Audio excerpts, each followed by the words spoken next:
अंग्रेज़ों से आज़ादी सबको नहीं चाहिए थी, क्योंकि कुछ लोगों के लिए अंग्रेज़ों से आज़ादी का मतलब था कुछ ज़्यादा बंधन। तो कौन थे ये लोग?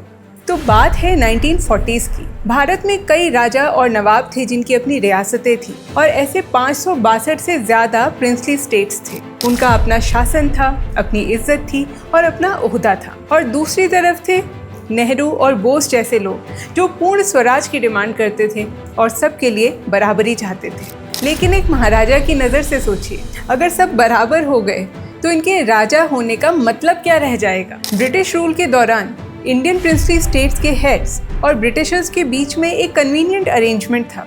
ब्रिटिशर्स को मिलता था पॉलिटिकल सपोर्ट और स्ट्रेटेजिक कंट्रोल, और इन इंडियन रूलर्स को मिलता था ऐशो आराम, ओहदा और अपनी इज्जत, और उनकी गद्दी बची रहती थी। लेकिन जब 1947 में ब्रिटिशर्स इंडिया छोड़ के जाने लगे तो इन रूलर्स के सामने एक सवाल आ खड़ा हुआ कि इंडिया ज्वाइन करें, पाकिस्तान ज्वाइन करें या कुछ भी ज्वाइन ना करें। हैदराबाद के निज़ाम इंडिपेंडेंट रहना चाहते थे।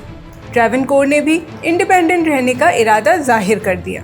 भोपाल भी इंडिया में तुरंत शामिल होने को तैयार नहीं था। यानी अंग्रेज़ भारत छोड़ रहे थे, लेकिन भारत का नक्शा अभी तैयार नहीं था। तब एंट्री हुई सरदार वल्लभ भाई पटेल और वीपी मेनन की। नेगोशिएशंस हुई, प्रेशर बना, कहीं कहीं समझौते हुए और हैदराबाद जैसी जगह पर तो बात मिलिट्री एक्शन तक पहुंच गई। आखिरकार प्रिंसली स्टेट्स को इंडियन यूनियन में इंटीग्रेट कर दिया गया।